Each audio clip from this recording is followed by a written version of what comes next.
Tech ലോകത്തെ വാർത്തകൾ.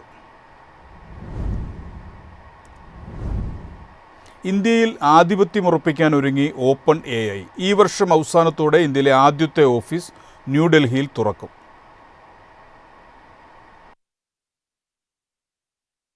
Office ന്യൂഡൽഹിയിൽ തുറക്കുമെന്നാണ് റോയിറ്റേഴ്സ് റിപ്പോർട്ടുകൾ. അടുത്തിടെ ChatGPT Go എന്ന പേരിൽ ഇന്ത്യയിൽ മാത്രമായി കമ്പനി സബ്സ്ക്രിപ്ഷൻ പ്ലാനും ആരംഭിച്ചിരുന്നു. റോയിറ്റേഴ്സ് റിപ്പോർട്ട് അനുസരിച്ച് ഈ വർഷം അവസാനം ഇന്ത്യയുടെ തലസ്ഥാനമായ ന്യൂഡൽഹിയിൽ ആദ്യ ഓഫീസ് തുറക്കുമെന്നാണ് ഓപ്പൺ AI പ്രഖ്യാപിച്ചത്. ഇന്ത്യയിൽ നിയമപരമായി തങ്ങളുടെ സാന്നിധ്യം ഉറപ്പിക്കാനായി രജിസ്ട്രേഷൻ നടത്തിയിട്ടുണ്ട്. പ്രാദേശിക ടീമിലേക്കുള്ള റിക്രൂട്ട്മെന്റും കമ്പനി ആരംഭിച്ചു. ഇന്ത്യയിലെ ഓഫീസിലേക്ക് ആളുകളെ നിയമിക്കാൻ തുടങ്ങിയെന്നാണ് ഇത് സൂചന നൽകുന്നത്. ChatGPTയുടെ പ്രധാന വിപണിയായി ഇന്ത്യ മാറിക്കഴിഞ്ഞു. US കഴിഞ്ഞാൽ ChatGPTയുടെ രണ്ടാമത്തെ വലിയ വിപണിയാണ് ഇന്ത്യ. ഇന്ത്യൻ ഉപഭോക്താക്കളെ ലക്ഷ്യമിട്ടാണ് കമ്പനി ChatGPTയുടെ വില കുറഞ്ഞ സബ്സ്ക്രിപ്ഷൻ പ്ലാൻ പുറത്തിറക്കിയത്. 399 രൂപ നിരക്കിലാണ് ഇത് ലഭ്യമാവുക.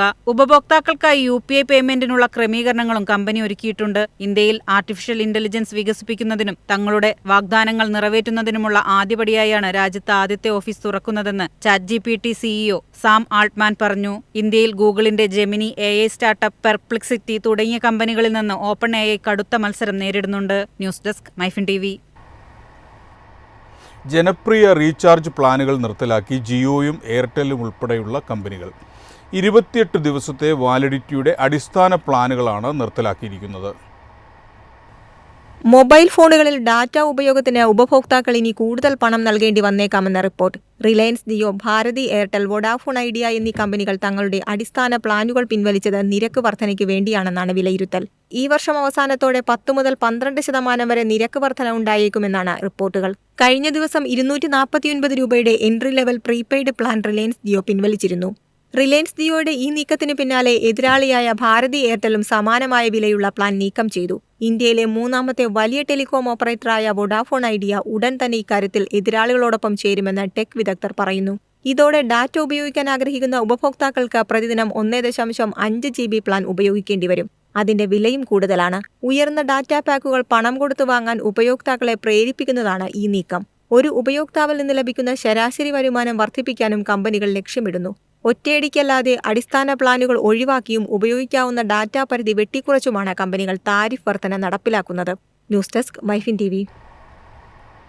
150cc സ്കൂട്ടർ വിഭാഗത്തിലേക്ക് എൻടോർക്കുമായി TVS. സെപ്റ്റംബർ 1 പുതിയ സ്കൂട്ടർ TVS മോട്ടോർ പുറത്തിറക്കും.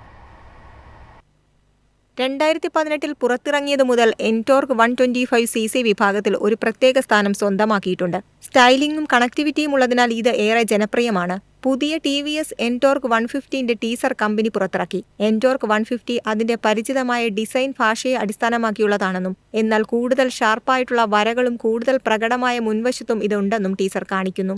ക്വാഡ് പ്രൊജക്ടറുകളും T ആകൃതിയിലുള്ള DRLകളുമുള്ള LED ലൈറ്റിംഗും റോഡിലെ സാന്നിധ്യം വർദ്ധിപ്പിക്കുന്നു. സ്കൂട്ടറിന്റെ കൂടുതൽ വിശദാംശങ്ങൾ ഇതുവരെ അറിവായിട്ടില്ല. പക്ഷേ ഏകദേശം 12 bhp ഉൽപ്പാദിപ്പിക്കുന്ന 150cc എഞ്ചിനാണ് ഈ സ്കൂട്ടറിന് കരുത്തു പകരുന്നത് എന്ന് പ്രതീക്ഷിക്കുന്നു. വലിയ 14-ഇഞ്ച് വീലുകൾ, പിൻ ഡിസ്ക് ബ്രേക്ക്, TFT സ്ക്രീൻ, ഒന്നിലധികം റൈഡ് മോഡുകൾ പോലുള്ള കണക്റ്റഡ് ഫംഗ്ഷനുകൾ തുടങ്ങിയവയുള്ള സ്മാർട്ട് കണക്ട് സിസ്റ്റം ഇതിൽ ഉൾപ്പെട്ടേക്കാം.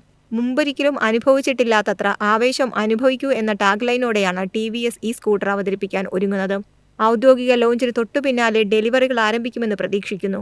1,25,000 മുതൽ 1,50,000 രൂപ വരെയാകും പുതിയ സ്കൂട്ടറിന്റെ എക്സ് ഷോറൂം വില എന്നതാണ് റിപ്പോർട്ടുകൾ. News desk MyFin TV.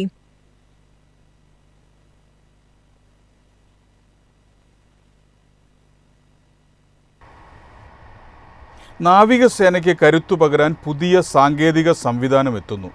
2 ആഴ്ച വരെ അന്തർവാഹിനിക്ക് വെള്ളത്തിൽ മുങ്ങിക്കിടക്കാൻ സാധിക്കുന്ന AIP സിസ്റ്റം വരുന്നു.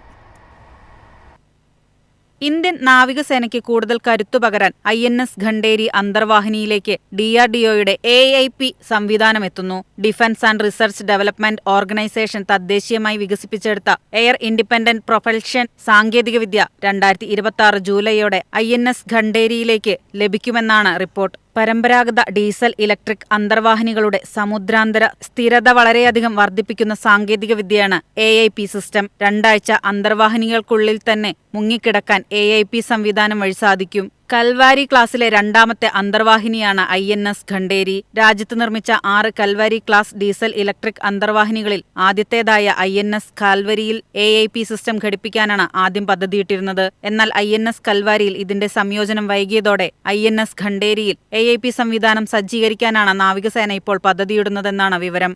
L&T, തെർമാക്സ് എന്നീ വ്യാവസായിക പങ്കാളികളുമായി ചേർന്നാണ് AIP സാങ്കേതികവിദ്യ DRDO വികസിപ്പിക്കുന്നത്. News desk, MyFin TV.